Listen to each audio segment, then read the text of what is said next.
पुकार तलगांग से मलक आकिल रशीद का सलाम कबूल कीजिए।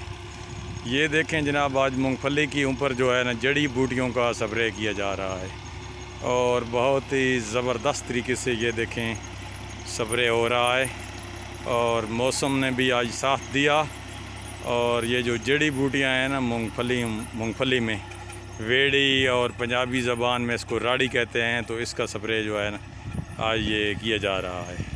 ये पिचनान के एरिया में मलक आकिल रशीद के रकबे में और ढोक खलान के मौजूदा जो ये टाइम है, इस वक्त यहाँ ट्रैक्टर चल रहा है ढोक खलान पे।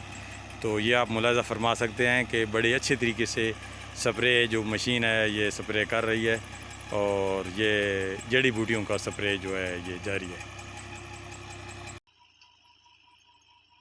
ऐसे दुआ फिर आसी ना ये नाले गुडनी है तेरे तो नहीं है वो बंद है।